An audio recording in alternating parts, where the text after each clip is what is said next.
President Hollande, the people of France, friends, family, our veterans.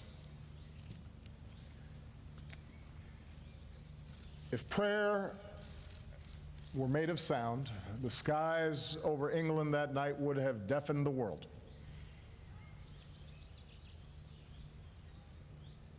Captains paced their decks, pilots tapped their gauges,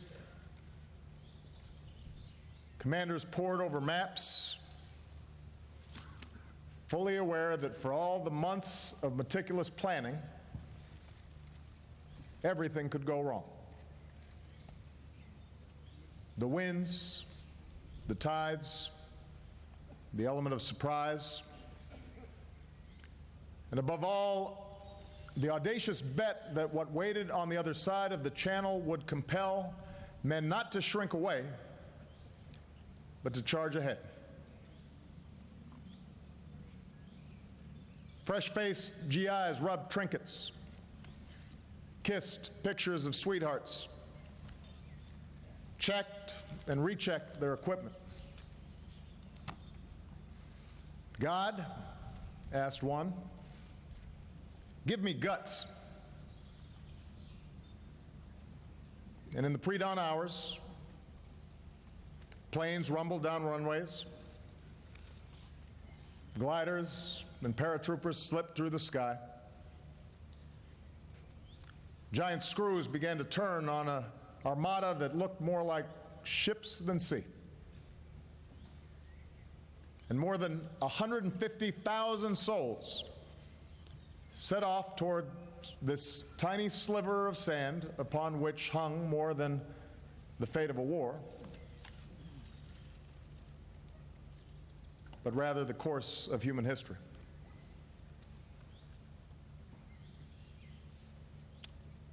President Hollande, distinguished guests, I am honored to return here today to pay tribute to the men and women of a generation who defied every danger. Among them are veterans of D-Day. And gentlemen, we are truly humbled by your presence here today.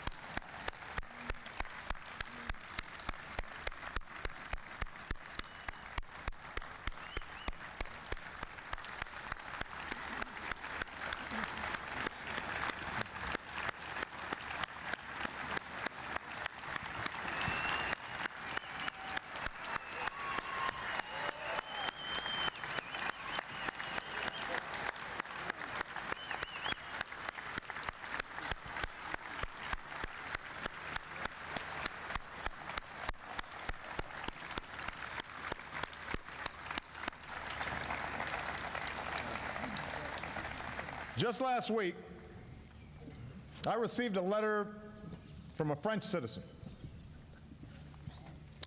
Dear Mr. President and the American people, he wrote, we are honored to welcome you, to thank you again for all the pain and efforts of the American people and others in our common struggle for freedom. Today we say the same to the people of France. Thank you, especially for the generosity that you've shown the Americans who've come here over the generations, to these beaches and to this sacred place of rest for 9,387 Americans.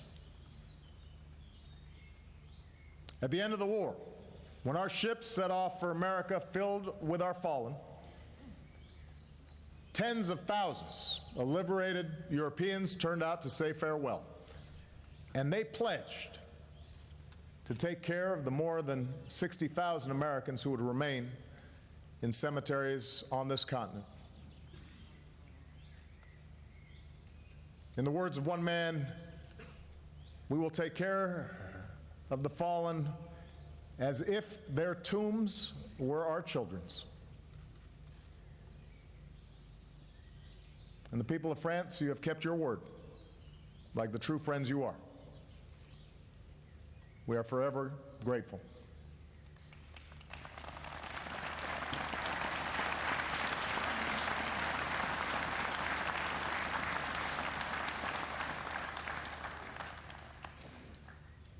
Here, we don't just commemorate victory, as proud of that victory as we are. We don't just honor sacrifice, as grateful as the world is. We come to remember why America and our allies gave so much for the survival of liberty at this moment of maximum peril. We come to tell the story of the men and women who did it, so that it remains seared into the memory of a future world. We tell this story for the old soldiers who pulled themselves a little straighter today to salute brothers who never made it home. We tell the story for the daughter who clutches a faded photo of her father, forever young. For the child who runs his fingers over colorful ribbons he knows signifies something of great consequence, even if he doesn't yet fully understand why. We tell this story to bear what witness we can to what happened when the boys from America reached Omaha Beach. By daybreak, blood soaked the water. Bombs broke the sky. Thousands of paratroopers had dropped into the wrong landing sites. Thousands of rounds bit into flesh and sand. Entire companies worth of men fell in minutes. Hell's Beach had earned its name. By 8:30 a.m., General Omar Bradley expected our troops to be a mile inland. 6 hours after the landings, he wrote, we held only 10 yards of beach. In this age of instant commentary, the invasion would have swiftly and roundly been declared, as it was by one officer, a debacle. But such a race to judgment would not have taken into account the courage of free men. Success may not come with rushing speed, President Roosevelt would say that night, but we shall return again and again. And paratroopers fought through the countryside to find one another. Rangers pulled themselves over those cliffs to silence Nazi guns. To the west, Americans took Utah Beach with relative ease. To the east, the British tore through the coast, fueled by the fury of 5 years of bombs over London and a solemn vow to fight them on the beaches. The Canadians, whose shores had not been touched by war, drove far into France. And here, at Omaha, troops who finally made it to the seawall used it as shelter, where a general barked, "If you're Rangers, lead the way." By the end of that longest day, this beach had been fought, lost, refought, and won. A piece of Europe once again liberated and free. Hitler's wall was breached, letting loose Patton's army to pour into France. Within a week, the world's bloodiest beach had become the world's busiest port. Within a month, 1 million Allied troops thundered through Normandy into Europe, and as our armies marched across the continent, one pilot said it looked as if the very crust of the earth had shaken loose. The Arc de Triomphe lit up for the first time in years, and Paris was punctuated by shouts of "Vive la France! Vive les États-Unis!"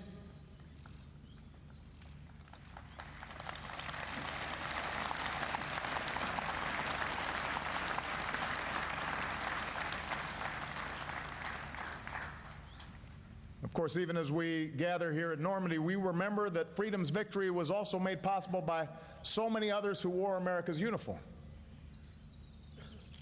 2 years before he commanded armies, Eisenhower's troops sliced through North Africa. 3 times before D-Day, our GIs stormed the beaches at Sicily, Salerno, Anzio. Divisions like the Fighting 36th brawled their way through Italy, fighting through the mud for months, marching through towns past waving children before opening the gates to Rome. As the dog faces marched to victory in Europe, the devil dogs, the Marines, clawed their way from island to island in the Pacific in some of the war's fiercest fighting. And back home, an army of women, including my grandmother, rolled up their sleeves to help build a mighty arsenal of democracy. But it was here, on these shores, that the tide was turned in that common struggle for freedom. What more powerful manifestation of America's commitment to human freedom than the sight of wave after wave after wave of young men boarding those boats to liberate people they had never met? We say it now as if it couldn't be any other way. But in the annals of history, the world had never seen anything like it. And when the war was won, we claimed no spoils of victory. We helped Europe rebuild. We claimed no land other than the earth where we buried those who gave their lives under our flag and where we stationed those who still serve under it.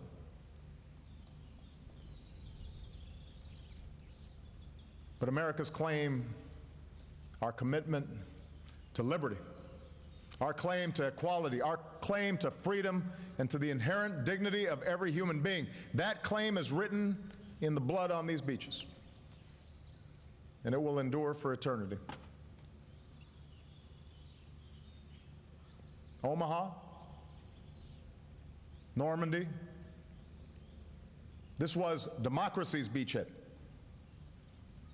And our victory in that war decided not just a century, but shaped the security and well-being of all posterity. We worked to turn old adversaries into new allies.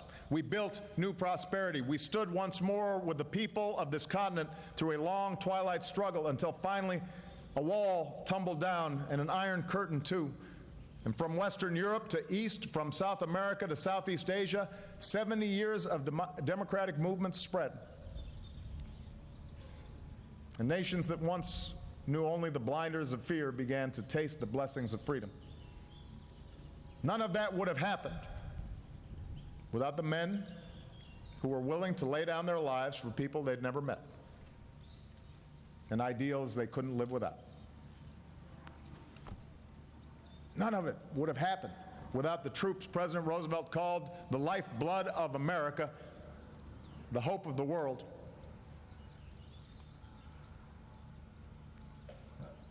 They left home barely more than boys, returned home heroes. But to their great credit, that is not how this generation carried itself. After the war, some put away their medals,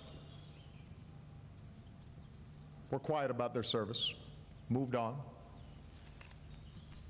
Some, carrying shrapnel and scars, found that moving on was much harder.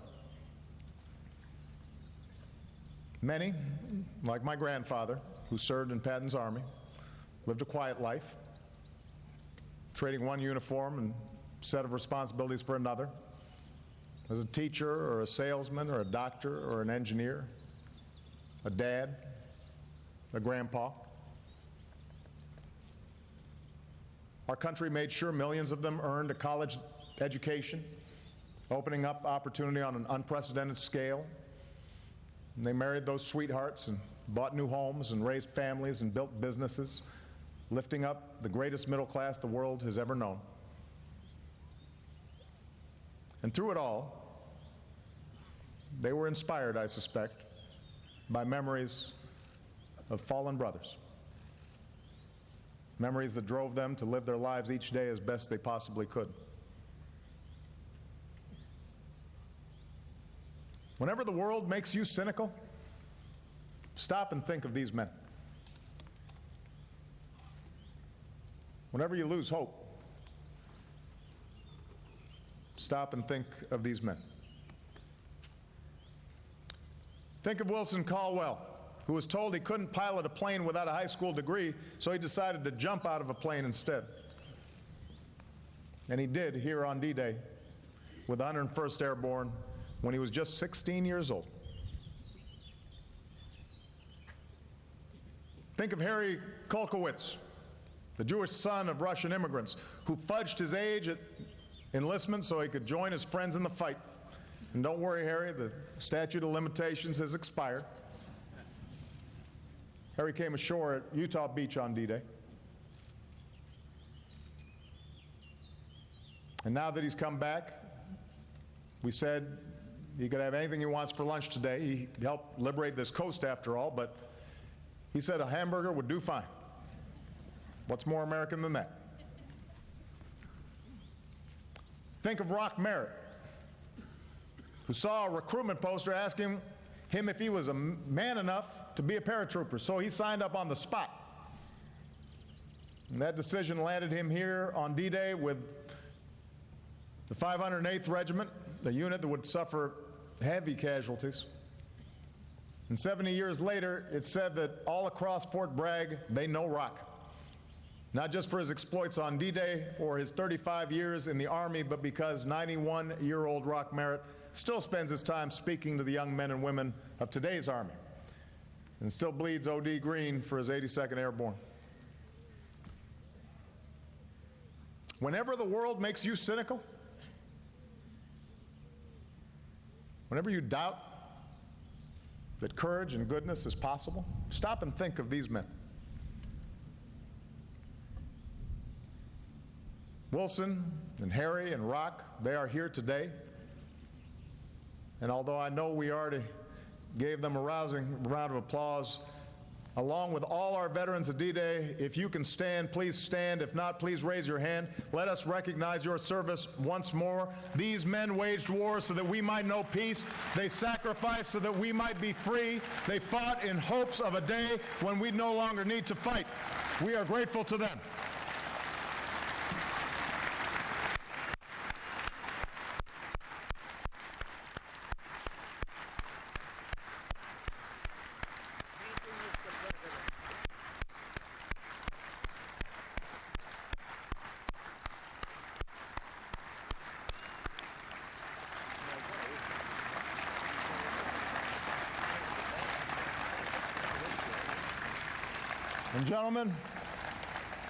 And gentlemen, I want each of you to know that your legacy is in good hands.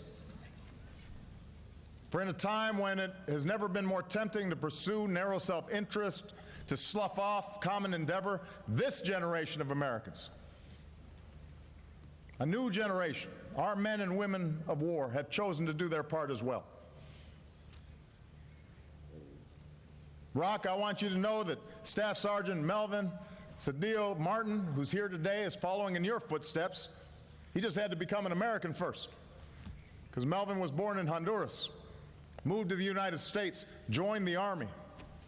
After tours in Iraq and Afghanistan, he was reassigned to the 82nd Airborne. And Sunday, he'll parachute into Normandy. I became part of a family of real American heroes, he said, the paratroopers of the 82nd. Wilson, you should know that Specialist Janice Rodriguez joined the Army not even 2 years ago, was assigned to the 101st Airborne, and just last month earned the title of the 101st Airborne Division Air Assault Soldier of the Year. And that's inspiring but not surprising when the women of today's military have taken on responsibilities including combat like never before.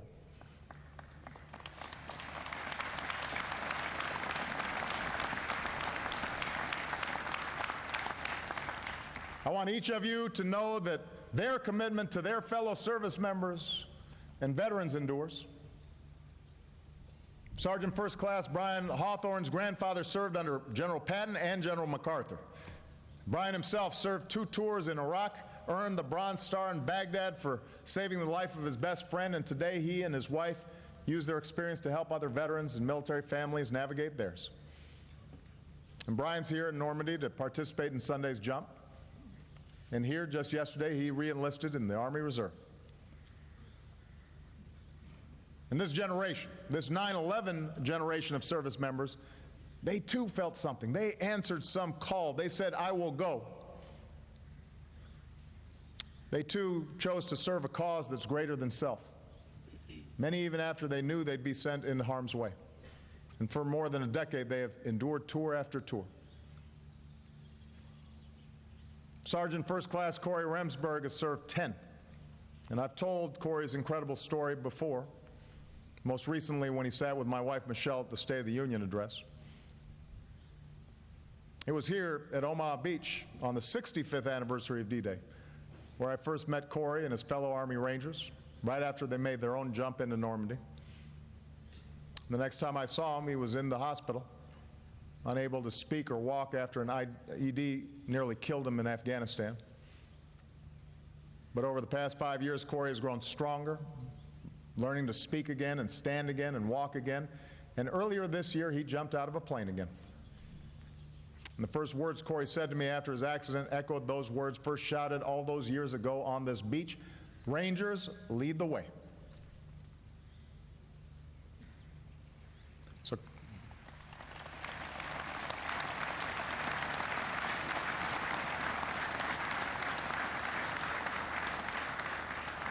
Corey has come back today along with Melvin and Janice and Brian and many of their fellow active duty service members. We thank them for their service.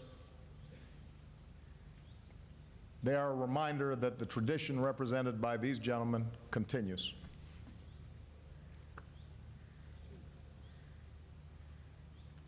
We are on this earth for only a moment in time. And fewer of us have parents and grandparents to tell us about what the veterans of D-Day did here 70 years ago. As I was landing on Marine One, I told my staff, I don't think there's a time where I miss my grandfather more, where I'd be more happy to have him here than this day. So we have to tell their stories for them. We have to do our best to uphold in our own lives the values that they were prepared to die for. We have to honor those who carry forward that legacy, recognizing that people cannot live in freedom unless free people are prepared to die for it. And as today's wars come to an end, this generation of servicemen and women will step out of uniform, and they too will build families and lives of their own. They too will become leaders in their communities and commerce and industry and perhaps politics, the leaders we need for the beachheads of our time. And God willing, they too will grow old in the land they helped to keep free. And someday, future generations, whether 70 or 700 years hence, will gather at places like this to honor them and to say that these were generations of men and women who proved once again that the United States of America is and will remain the greatest force for freedom the world has ever known. May God bless our veterans and all who serve with them, including those who rest here in eternal peace, and may God bless all who serve today for the peace and security of the world. May God bless the people of France, and may God bless our United States of America.